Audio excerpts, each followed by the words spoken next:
Hey, welcome back to Milton Daily Homes. Chuck here. We got a list of 4 properties, and so it's a bit of a quiet day, and it could be just because we're on the doorstep of Thanksgiving and we could be out for a big rush next week. I've got a nice semi coming out next week with a finished basement on Pettigrew Trail. I think you'd really, really like it. And so we've got 4 listings today. Before we do that, I was thinking about this. I've been looking at this appointment time that I've got tomorrow night on Friday after 6 p.m.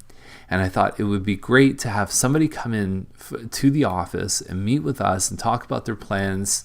And we could really show them how to stay safe. We could show them all the different steps in the buying process and all the costs, and start them on some daily customized emails.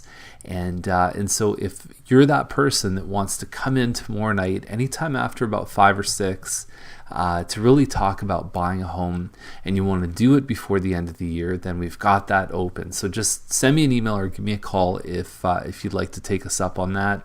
And so let's get started with today's list. And so there's 4 properties. The first one up is I consider to be a winner. It's on Baverstock. It's in the first phase that Mattamy built, so it's probably 12 years in. About 1,300 square feet. Probably the closest cousin to this one is the Croftside model. And so you've got a family room plus a separate dining room in front of the stairs right by the front door. And then you have a kitchen that you can kind of fit an eat-in table here. Walk outside, and that's basically open concept with the family room. You've got 3 bedrooms upstairs, all pretty good size, plus you've got 2 full bathrooms. And we've seen homes that don't even have the 2 full bathrooms, only 1 full upstairs, and they're selling for this. The bonus, you've got a nicely finished basement with a rec room, plus you've got a space for a home office. And all in all, I'd say this one's a winner. I'm not sure, you can see there's 2 different roofs here, so I'm not sure who was the person or the home who actually did the roof. If it was this one, good on them. If not, it's probably coming pretty soon with the age of this home. Most of the homes in the neighborhood have already started to do work on their roofs. We've got Schreier here at 534.9.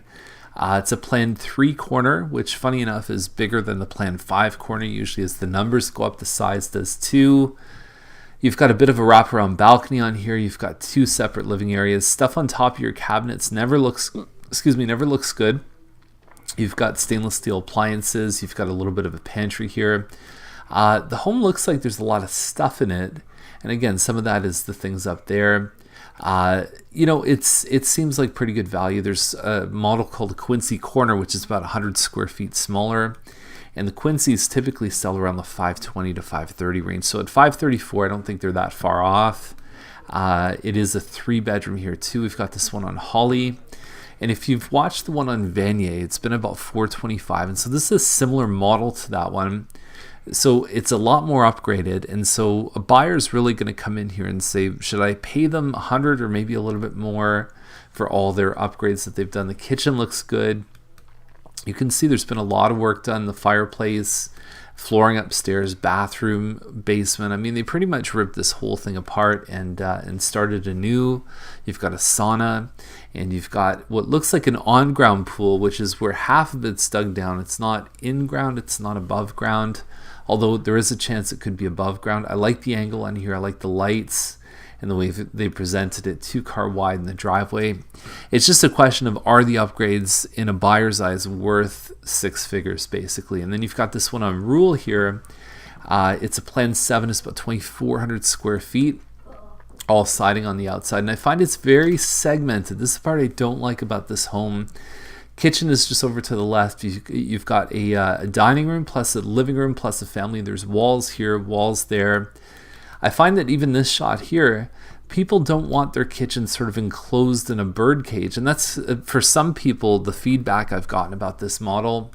It tends to be much more popular to have a very open concept kind of floor plan. There's 4 bedrooms upstairs, plus you've got a little bit of a den space. Overall, it's not a bad looking house. I find that the planned 6s and 7s have tried to list up anywhere from 600 to 640, and I have yet to believe that they can do it on any regular basis. So at 609, I have a feeling they're shooting a bit high. But but we'll see what happens. So that is the list for today. Nice quick list. And like I said, if you are interested in coming tomorrow night on Friday night on the doorstep of the long weekend to really get clear about this, everything involved in buying a home, I think that you'd find a lot of value from it. So just email or give us a call, and we'll see you back here tomorrow with another episode of Milton Daily Homes.